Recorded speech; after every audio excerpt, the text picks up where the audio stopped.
I have a large collection of arcade games. I wonder how much money it would cost me to complete all of them if it was a real arcade. Only one way to find out.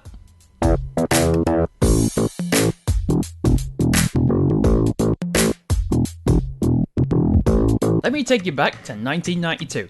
Mortal Kombat makes controversial history in arcades, changing the face of gaming forever and popularising the iconic digitised actor sprites. From then on, games followed its example, trying to imitate MK's success with the style. Many attempts were made across many genres of games. Some good, some bad, and some unique. But without the digitised sprites, we probably wouldn't have the MK series people know and love today.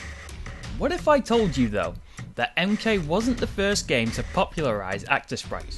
If we go even further back, to 1983, the first use of digitised actors would have been in a game featuring the band Journey.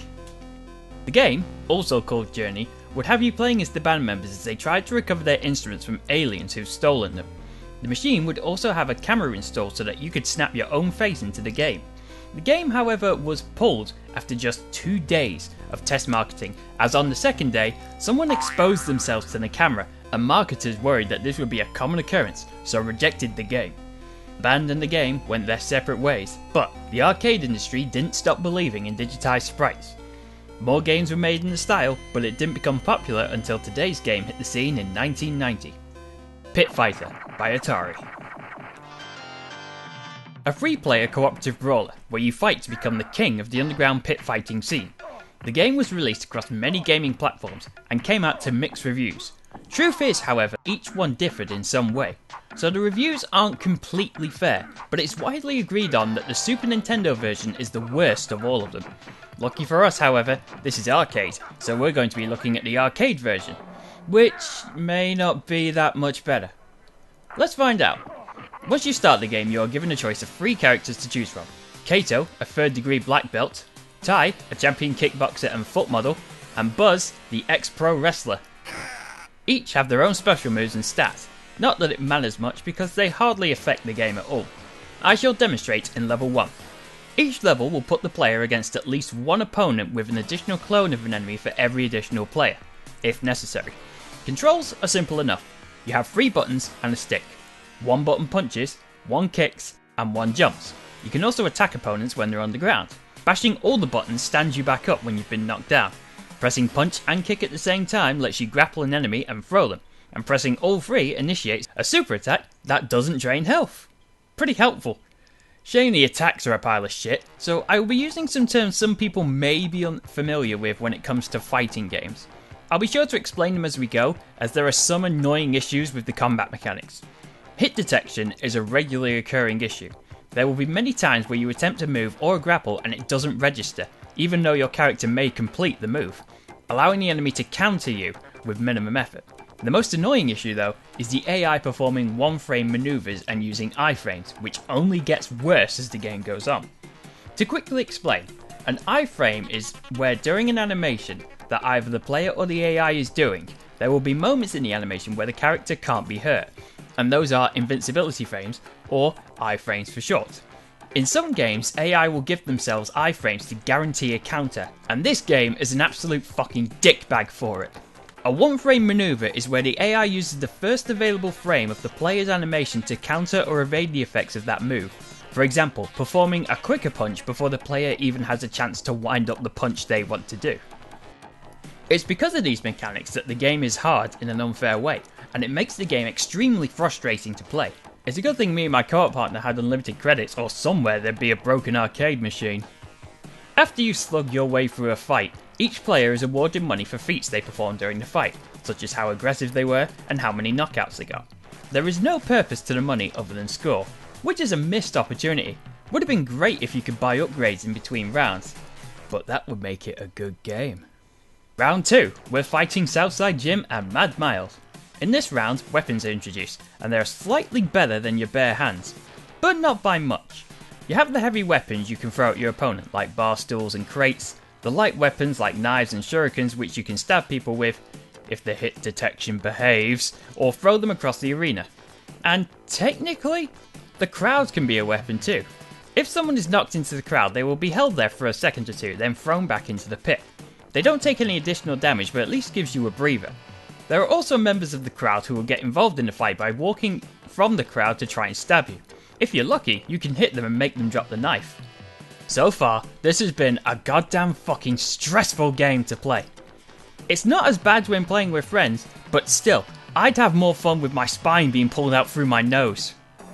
The game offers some form of stress relief though, as every third match is a grudge match, where you fight your friends, or a clone of yourself in single player, to be the last man standing. The goal is not to be knocked down 3 times or be eliminated from the fight. The winner gets bonus money, but if you happen to lose the fight, you won't lose a credit. Suddenly, a gimp appears, says something unintelligible, and you head to round 3. Executioner is back this time, with Angel, and she is a fucking bitch. She's fast as fuck and has a dodge move that gives her way too many iframes. Not only that, but she's also hard to hit. Half the moves I throw at her don't connect, and sometimes she passes through me like I'm nothing. Her tactics are no different though. At the start of the round, the game also tells us to look for a power pill, which increases your damage and defense if you pick it up. But in the entire playthrough, we only found 1 pill in 1 fight, and it was at the end of the round. As well as being as a douchebag with its AI, this game also found a way to be a power-up cock tease. The enemies in this game have very little variety to them. While they may vary in appearance and move slightly, they all have the same behaviour. Get close to the player, abuse iframes and 1-frame maneuvers, and overwhelm them with aggression. I'm not a game design expert, but even a dipshit like me knows that a game is supposed to be fun, not a chore. After a stupid amount of hits because every enemy has almost double the life you do, and 1 kick to the cunt later, she goes down. Round 4, another recycled enemy with a new enemy. You know what though? I think at this point I should try and say something positive now. Try and say something positive. Let's talk about the graphics. While the actual animations themselves are lacking and there's probably about 5 frames at best in each one, the characters do look good. Sort of. Obviously nowadays they look like shit, but back in the 90s this was revolutionary stuff. Even if they look blurry and they had been done better in games that came before it, this was the closest thing to motion capture at the time, and the appeal of it being a new technology certainly helped in sales of games that used it. Sadly though, the graphics are easily the best part of this game, and they aren't helped by the low quality sound effects.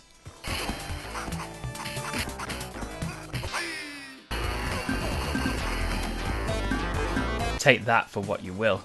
After another grudge match, it's round 5, and this time we're fighting another— whoa! Okay, let's talk about the character designs for a second. The designs range from plain to OTT, with no in between.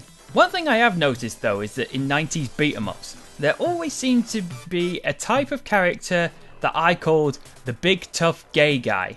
These being the characters who look like a stereotypical gay man. We had one in the last episode of Arcade, and now we got another one. So out of sheer curiosity, I'm going to keep track now and see how many we encountered during this series' run. So far, we've got 2. If you at home can think of any, let me know. Please do. From this point on, the game becomes repetitive. Fight recycled enemies, put up with their increasing bullshit, and take your frustrations out on your friends until you get to the grudge match after round 10. In round 10, the champion of the pit watches you fight and sends his big tough gay twin bodyguards to fight you. Once you defeat them, if you're playing in co-op, you have one more grudge match. This time, however, the winner is the only one that will go through to the next round, where they will fight the champion one-on-one. So goodbye friendship and hello glory. If you can beat the shithead cockwomble that is the final boss.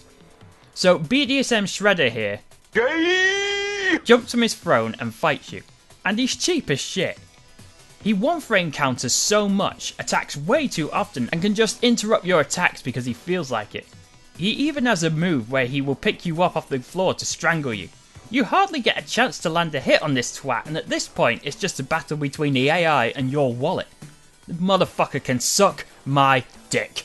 If you do manage to take him down though, a victory jingle plays, it rains money, and you are declared champion, and 2 showgirls come out to pose with you, while one grabs your dick. Then the credits roll. Or at least they should. It wouldn't surprise me if the makers of this game didn't want their names associated with it. I'd be ashamed too. Pit Fighter is not a fun game. It's clunky, cheap, unfair, and just a constant struggle to play. It's not so bad the more players you have, but even friends aren't going to make this game better. I wouldn't recommend this game at all, but I'm not here to tell you what to do. If you're the kind of person that loves crappy games, then go nuts. But I personally won't be touching this piece of dog shit ever again. And that was Pit Fighter. Thanks for watching everyone. Join me next time where I'll be playing as a monster hunter with constant motion sickness.